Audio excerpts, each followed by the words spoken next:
యువతులను మహిళలను వేధించే వారిపై చర్యలు తీసుకోవాలని ఉప ముఖ్యమంత్రి పవన్ కళ్యాణ్ ఆదేశించారు.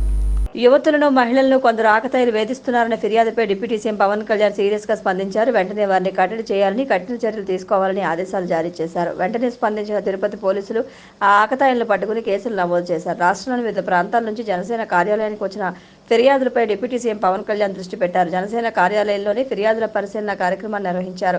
తన కార్యాలయ సిబ్బందితో కలిసి స్వయంగా ప్రతి అర్జీలను క్షుణ్ణంగా చదివారు. తన శాఖల పరిధిలోని ప్రతి అంశాన్ని అధికారులతో మాట్లాడి నిర్దేశిత వ్యవధిలో పరిష్కరించాలని ఆదేశాలు ఇచ్చారు. మధు గారు చెప్పారు సార్, కొంచెం చూడండి సార్. వాళ్ళు small submission, sir. One motorcycle was immediately fitted with the regular silencer, and the council also already counseled.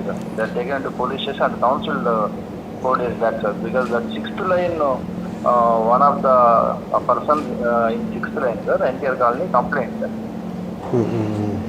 Already we have taken these 2 guys to the police station and physically counseled and already given warning, and ఒక motor చెన్నైకి వెళ్ళింది అంటే ఇంకో motor cycle దొరికి దానికి immediate గా ఈ silencer కూడా చేశారు సార్. రెండోసారి ఇప్పుడు మళ్ళీ పంపిస్తున్నారు సార్. యాక్చువల్లీ నాకు రెగ్యులర్ కంప్లైంట్స్ అంటే రౌడిజం ఎక్కువ అయిపోయిందని కొంచెం మీరు అది కొంచెం సీరియస్గా తీసుకోవాలి సార్. Please contact.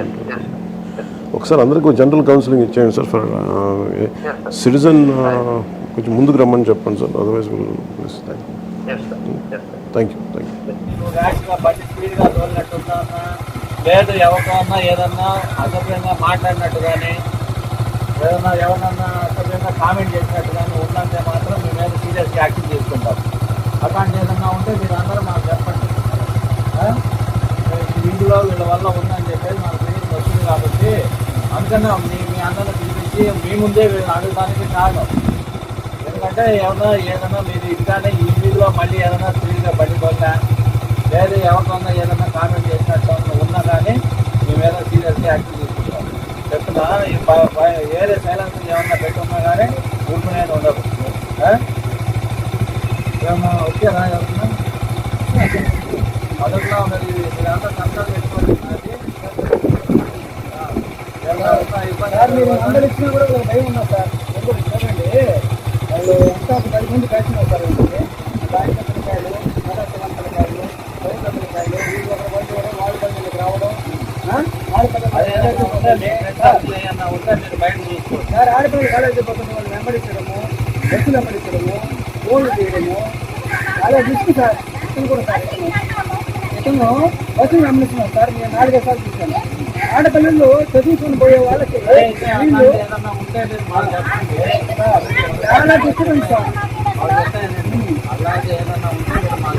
చాలా డిస్టర్బెన్స్ సార్. చాలా డిస్టర్బెన్స్ సార్. ధీమా సార్, చిన్న సార్ కూడా పంపిస్తా ఉన్నాము.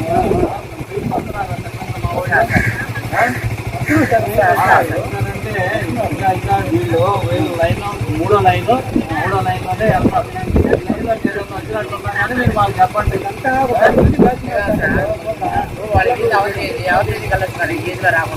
అందుకే చెప్తా ఉన్నాను నేను అదే చెప్తున్నాను. చిన్న బిడ్డలు బైక్ లో పోతుంటే మీ వీధిలోనే వెళ్ళండి, మీ వీధిలోనే రండి.